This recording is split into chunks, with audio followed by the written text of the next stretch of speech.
A very good evening to you all. Thank you for joining us here on Rwanda Television in the English News Bulletin. We trust you've had a restful weekend, and for this edition, we'll begin with the headlines. President Paul Kagame has attended a state banquet hosted by President Joko Widodo. To historical matters, we'll get to know more about the names and origins of our country's landmarks, and today we'll specifically talk about the footprint of Ruganzu in Rulindo district in the northern province of Rwanda. On the international scene, Ghanaian political experts and commentators say they are paying close attention to developments in the United States amid preparations of the 2024 elections in November.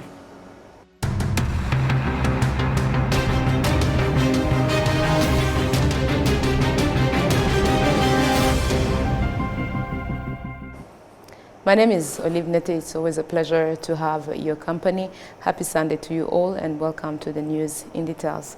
Now, President Kagame has attended a state banquet hosted by President Joko Widodo. This is in honor of visiting heads of state and government attending the second Indonesia-Africa Forum in Bali. William Evans Mutabazi kicks us off tonight. 800 participants representing governments, international and regional organizations, as well as businesses from Indonesia and Africa are convening in Bali for a 3-day Indonesia-Africa Forum. This forum was first held in April 2018, making this the second time it's happening. According to the organizers, to achieve the purpose of this forum this year, the forum will consist of leaders' session, panel discussions, project showcases and exhibitions, business matching, and sideline events. Key focus of the leaders' session and panel discussions will be around economic transformation, mining cooperation, energy cooperation, health, food security and development cooperation. Mr. Shakamai Konyarwaya, CEO and co-founder of the Global Cooperation Program, believes Rwanda has a lot to bring on the table, but also a lot to pick from the menu. Export in terms of import, in terms of business forums, different business forums that we can learn from them and they can learn from us so that we can build the continent. The first Indonesia-Africa Forum, IAF, in 2018 attracted participants from 47 African countries and resulted in the signing of business deals worth $586.56 million. This time around, the forum expects outcomes in the form of agreements between governments and governments, governments and businesses, but also businesses to businesses. A summary report and a press statement will also be delivered in the end. William Evans, Mtabaz, RwandaTV News. Now, moving ahead, trade opportunities between Rwanda and the People's Republic of China have been increasing over the years, thanks to the good bilateral relations that exist between the two nations, and nationals from both countries have been taking advantage of them. One such company is the CP Lab Ltd, China-Rwanda consultancy and trading company officially registered and operating in both China and Rwanda. Our colleague Silvanus Karemera is in China and caught up with one of the company's representatives in the city of Changsha in the province of Hunan at an expo event showcasing what they have to offer.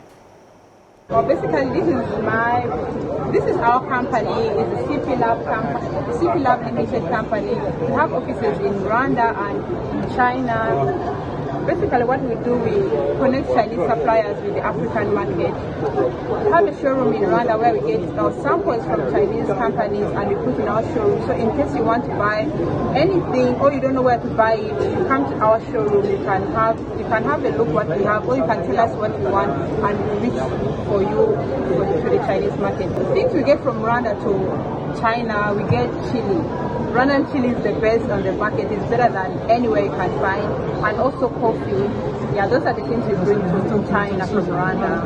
And from China we take a lot. We take different things from different products. Right now we do solar, agriculture, decorative materials and fabrics, as you can see. And also other different products. Depending on what you want, any person from Africa, basically Africa, not particularly one country, you come to us, you tell us what you want and we reach out for you. Some people have issues with trusting people straight to the company so we can become an agent.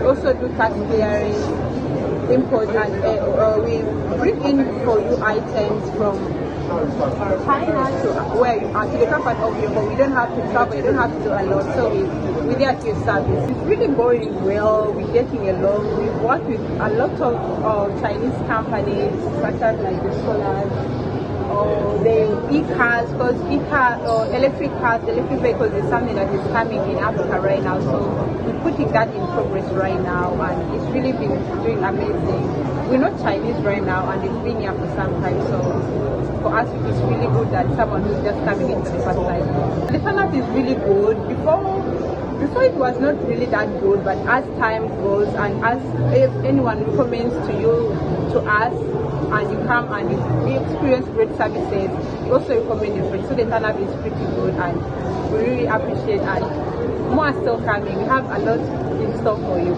Now moving ahead, Rwanda is set to host the Africa Food Systems Forum 2024 with a strong call for the radical transformation of African food systems, whereas this year's theme is to innovate, accelerate and scale, delivering food systems transformation in a digital and climate era, emphasizing the urgent need to revolutionize food systems across the continent to address the challenge posed by climate change and the digital age. Adam Squizera has the report.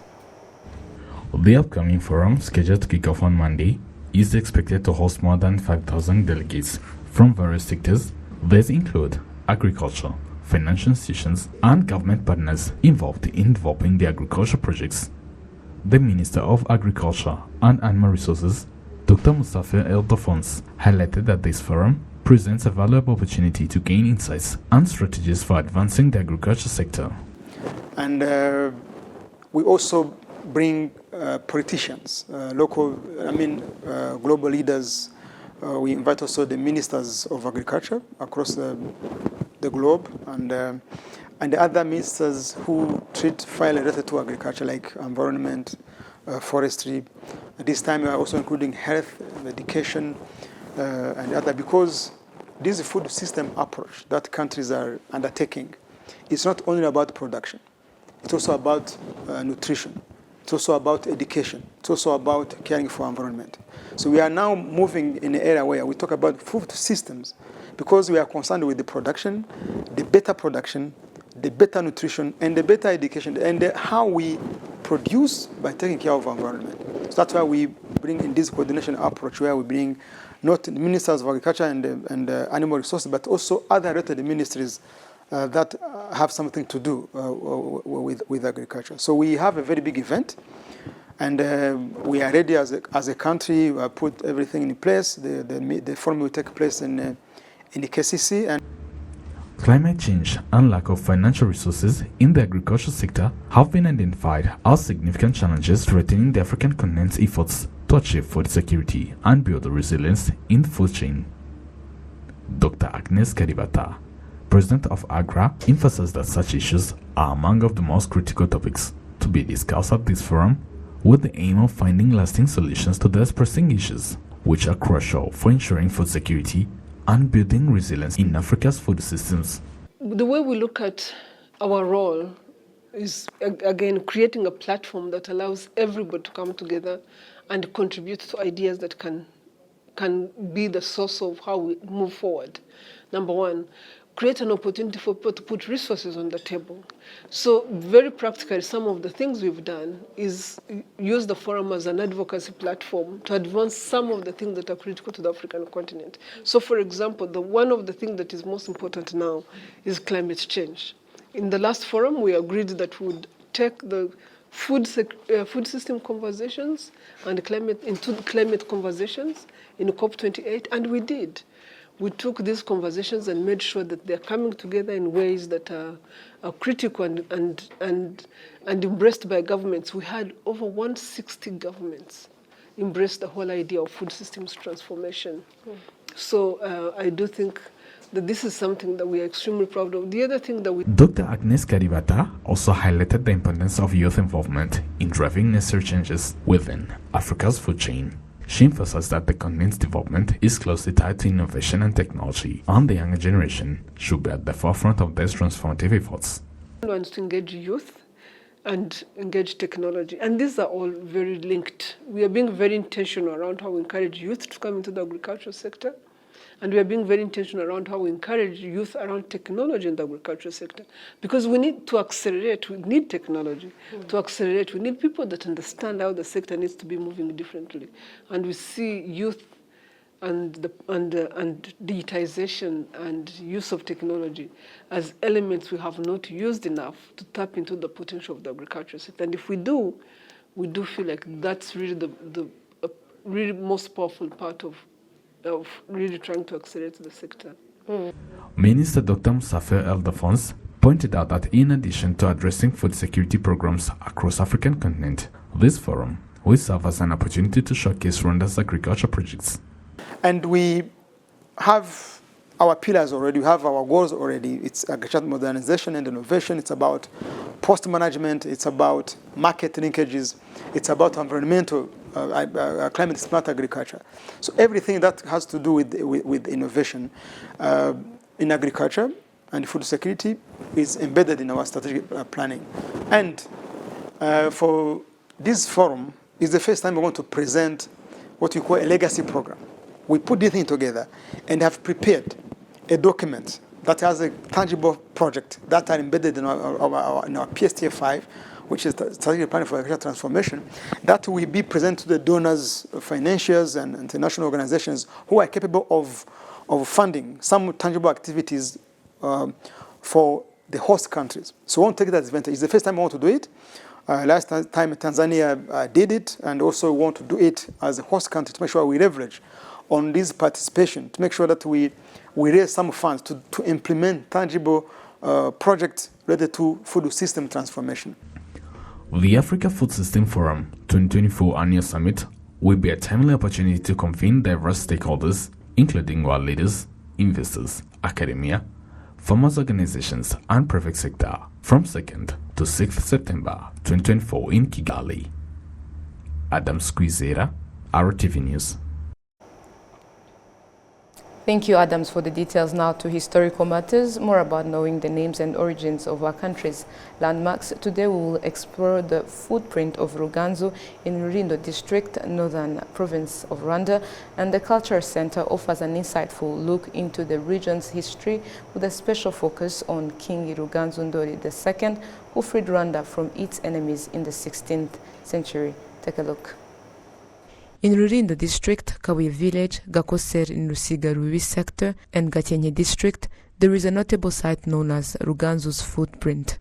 According to local analysts, this area is historically significant because of Ruganzu Ndori II and his army who passed through this place when they were out of drinking water. The king stood on a rock, drew an archery bow, and shot at the mountain across the valley.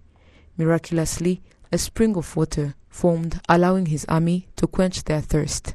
Additionally, the rock he stood on is said to bear an imprint of his foot. Haguma Anastas, a 73-year-old man, is well versed in this historical account. I saw it with my own eyes. There was an acacia tree, just like the ones you can see here, and the footprint was right next to the tree. During the construction of the asphalt road between Kigali and Musanze in the early 1980s, the rock on which Ruganzu Ndori II stood was displaced due to explosive blasting. As a result, the footprint on the rock was damaged. Additionally, the spring that had formed from his arrow was disrupted by the stones and soil moved during the road construction. Munyaneza Tarsis, a 62-year-old man, witnessed these events firsthand. I remember that stone well because I saw it. In 1982, when the road was being constructed, I was one of the workers paving it. The water that was there completely disappeared due to the construction activities. In 1982, the rock bearing Ruganzu Ndori II footprint exploded, and the fragments were buried beneath the remnants of the rock. Father John Baptist Rugengamanzi, a local from the area, salvaged the pieces and preserved them at the Rwanguba parish for 8 years. In September 1990, the footprint was handed over to the Ministry of Higher Education and Technical Research and subsequently transferred to the Rwanda National Museum headquarters in Butare. On October the 5th, 2020, after 20 years, the footprint was returned to its original region, the Rulindo Cultural Center, known as Ikirenga, located 500 meters from the rock's original site. Today, the footprint is a notable attraction at the Rulindo Cultural Center. The monument of Ruganzu stands at the entrance of this center, which is a significant site for tourists, as highlighted by Niyonshimira Theogene, who manages the center. Dufite imurika rishingiye ku mateka y'umwami Ruganzu wa kabiri Ndori na cya kirenge cye. We have an exhibition focused on King Ruganzu Ndori, including the famous footprint that people talk about, which we show to the visitors. We also showcase various traditional crafts, such as swordsmithing, which was a significant source of income for Rwandans and contributed to their development. Additionally, we exhibit the traditional clothing people wore in the past, the Umuganura festival and its historical significance, as well as traditional Rwandan homes and religious beliefs, the importance of livestock, especially cattle farming, both in the past and present day of Rwanda.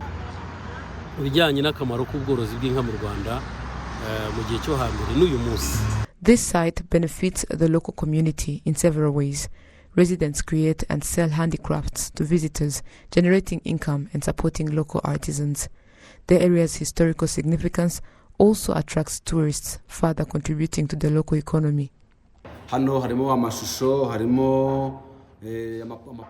Here we have paintings, plates, balls to play, and other various traditional materials. The King Ruganzu Ndori II, a pivotal figure in Rwanda's history, is renowned for his diverse accomplishments. He liberated Rwanda from its enemies, restored the honor of its people, and unified them under the name Rwandans. Ruganzu Ndori II met his end while crossing the Kinyaga River, now in Rusizi district. He was ambushed by rebels from the Rusenyi Mountains who opposed his reign. Though blacksmiths from Matyazo managed to extract an arrow from him, he died shortly thereafter. The site of his death was named Gachiro, meaning valuable. He was buried in Utangampundu, Burega sector, Rulindo district. To visit the site is 500 Rwandan francs for children, 1,500 Rwandan francs for adults, and 5,000 Rwandan francs for foreigners. Now to more news. Rwandans who visit Nyungwe National Park, particularly the Ndambarara waterfalls and the Nyungwe Canopy Walk Bridge, are encouraging their fellow citizens to explore the natural beauty of this park. They highlight the breathtaking scenery and urge others to experience the unique wonders of this natural treasure. We have details. At the Nyungwe National Park Reception Center in Gisakura, tour guide Oscar Mugisha briefs visitors about the journey to the Ndambarara waterfall, located 7.5 kilometers away. He highlights the scenic route, which features a variety of fruit trees, plants, and wildlife, making the trip a visual captivating experience.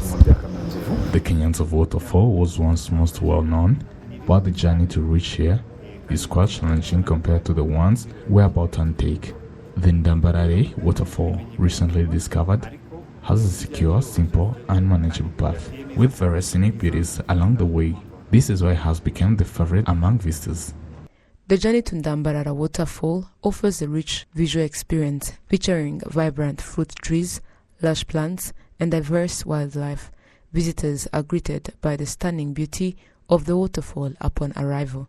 Beyond Ndambarara, Nyungwe National Park also boasts the Canopy Walk, a bridge suspended over the forest, located more than 2 kilometers from a place called Kuinga.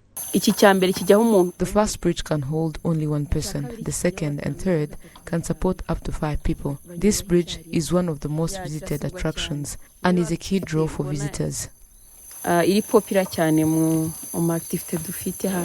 Visitors to Nyungwe Forest come from various backgrounds, including both foreigners and Rwandans.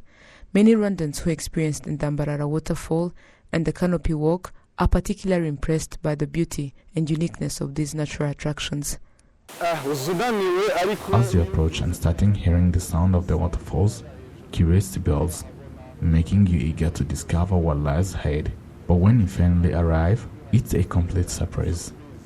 The number of visitors to Nyungwe Forest, particularly among young Rwandans, is steadily increasing. They are enthusiastic about exploring and enjoying their country's natural beauty and encourage others to do the same. I encourage everyone to explore the various beautiful places our country has to offer. Rwanda is incredibly beautiful, yet people are unaware of the stunning locations. It's surprising that many who have the means to visit those places are not aware of them. Discovering the sceneries will be a delightful experience for every Rwandan.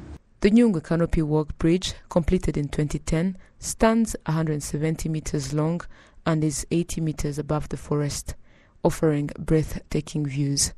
Additionally, the Ndambarara Waterfalls has been a popular attraction for tourists for the past decade.